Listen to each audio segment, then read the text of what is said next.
మహానాడు ఒక సామాన్య సభ కాదు, పసుపు సైన్యం యొక్క గర్జన ఇది. అట్లాగే కోట్లాది మంది తెలుగు ప్రజల ఆశా సముద్రం. ఈ మహానాడు కేవలం మన పాస్ట్ని గుర్తు చేసుకోవడం ఒకటే కాకుండా భవిష్యత్తుని కూడా నిర్ణయించే ఒక మహా సంకల్ప సభ. ప్రతి ఒక్క పసుపు కార్యకర్తకు ఈరోజు ఒక కనుల పండుగ మాదిరి.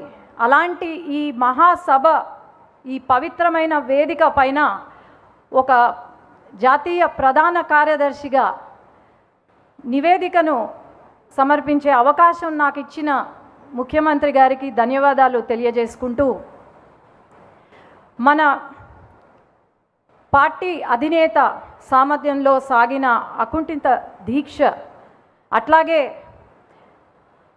బీజేపీ జనసేనతో మనము ఏర్పరచుకున్న పొత్తు, కూటమి ప్రభుత్వం, ప్రజాస్వామ్యంని మనం పరిపాలనగా చూపిస్తున్నాం. అట్లాగే ఏదైతే ప్రతి వర్గంలో, మన రాష్ట్రంలో ఉన్న ప్రతి వర్గానికి సంక్షేమం అందిస్తూ సువర్ణ పాలనను అందిస్తున్నాం. 5 సంవత్సరాలు గొడ్డలి పరిపాలన ఎలా ఉందో మనం అందరం చూసాం. అభివృద్ధి, సంక్షేమం మన నినాదం అయితే వారి నినాదం హత్యలు, అవినీతి, దోపిడీలు. అట్లాగే మన రాష్ట్రంలో ఉన్న ప్రతి వర్గంలో ఉన్న ప్రజలు బాధపడ్డారు. అట్లాగే ప్రతి ప్రాంతంలో ఉన్న ప్రజలు నిర్లక్ష్యం చేశారు. ఈరోజు మనం అభివృద్ధి, సంక్షేమం వైపు పరుగులు తీస్తున్నాం. ఆనాడు వారి పరిపాలనను మనము ప్రశ్నిస్తే కార్యకర్త నుండి మన నాయకుడు వరకు, మన అధినేత వరకు తప్పుడు కేసులు పెట్టి మన పైన హింసించి, మన పైన తప్పుడు కేసులు, అట్రాసిటీ కేసులు పెట్టారు. మన కార్యాలయం పైన దాడి చేశారు. అట్లాగే మహిళలు అని కూడా చూడకుండా మన పైన దాడి చేయడం, అట్లాగే అసభ్యకరంగా మాట్లాడడం, మన వ్యక్తిత్వాన్ని కించపరచడం చేశారు. మనమే అనుకుంటే మన పిల్లల్ని కూడా ఆఖరికి హింసించారు. కానీ బహుశా ఇప్పుడు వాళ్ళకు అర్థమైనట్టుంది, ప్రతి ఇంట్లో పిల్లలు పుడతారేమో కానీ మన తెలుగుదేశం పార్టీ కార్యకర్త ఇంట్లో యోధులు పుడతారని బహుశా అర్థమైనట్టుంది వాళ్ళకు. అట్లాగే ఆనాడు ఎంత కష్టం వచ్చినా సరే ఒక్క అడుగు వెనకడుగు వేయకుండా మన అధినేత కార్యకర్తలకు అండగా ఉంటూ నేనున్నాను అనే ధైర్యాన్ని ఇస్తూ మన పార్టీని ముందుకు తీసుకెళ్లారు.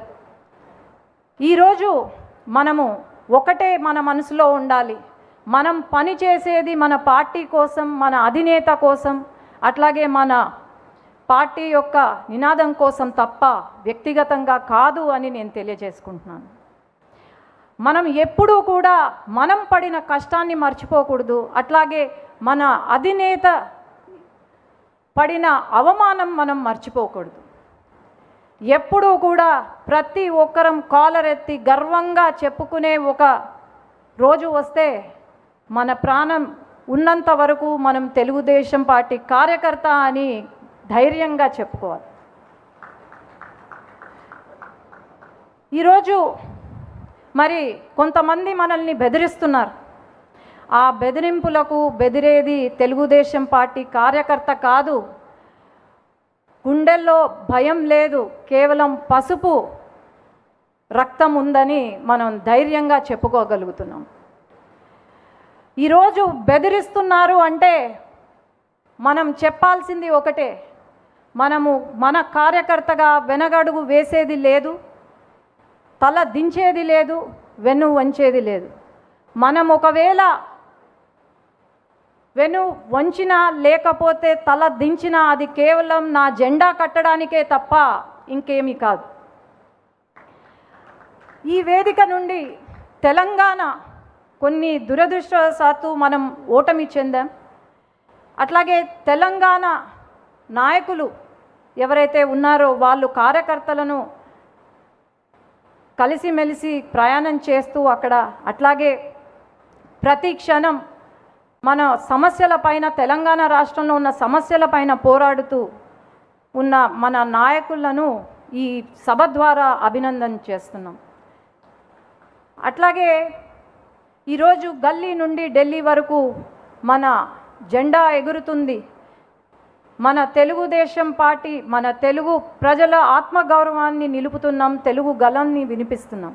అండమాన్ దీవుల నుండి కూడా మన తెలుగుదేశం పార్టీ జెండా రెపరెపలాడుతుంది. ఎప్పుడు కూడా దేశంలో గళం వినిపించిందే తప్ప ఎప్పుడు కూడా వెనకడుగు వేయలేదు. మనం సూపర్ హిట్ ఈ 2 సంవత్సరాల పాలనలో సూపర్ 6ని సూపర్ హిట్ చేశాం. దీపం 2 పథకం కింద 3 గ్యాస్ సిలిండర్లు ఇస్తున్నాం. తల్లికి వందనం, ఫ్రీగా బస్ సర్వీస్, అట్లాగే రైతులను ఆదుకుంటున్నాం. ప్రతి ఒక్కరి ఇంట్లో వెలుగులు తీసుకొస్తున్నాం. ప్రతి వర్గం, ప్రతి కులం, ప్రతి మతానికి న్యాయం చేస్తుంది మన కూటమి ప్రభుత్వం. ఈరోజు అభివృద్ధే కాకుండా సంక్షేమమే కాకుండా అభివృద్ధి వైపు పరుగులు తీస్తున్నాం. నారా లోకేష్ అన్న గారి కోరిక 24 లక్షల జాబులు యువతకు అందించాలని, ఆ కోరిక కూడా త్వరలో నెరవేరబోతుంది. యువత భవిష్యత్తు అంటనే గుర్తుకొచ్చే పేరు నారా లోకేష్ అన్న. అట్లాగే తెలుగుదేశం సింహానికి శక్తి గర్జన ఎలా అవుతుందో మన తెలుగుదేశం పార్టీకి శక్తి నారా లోకేష్ అన్న అని నేను గర్వంగా చెప్పుకోగలుగుతున్నాను.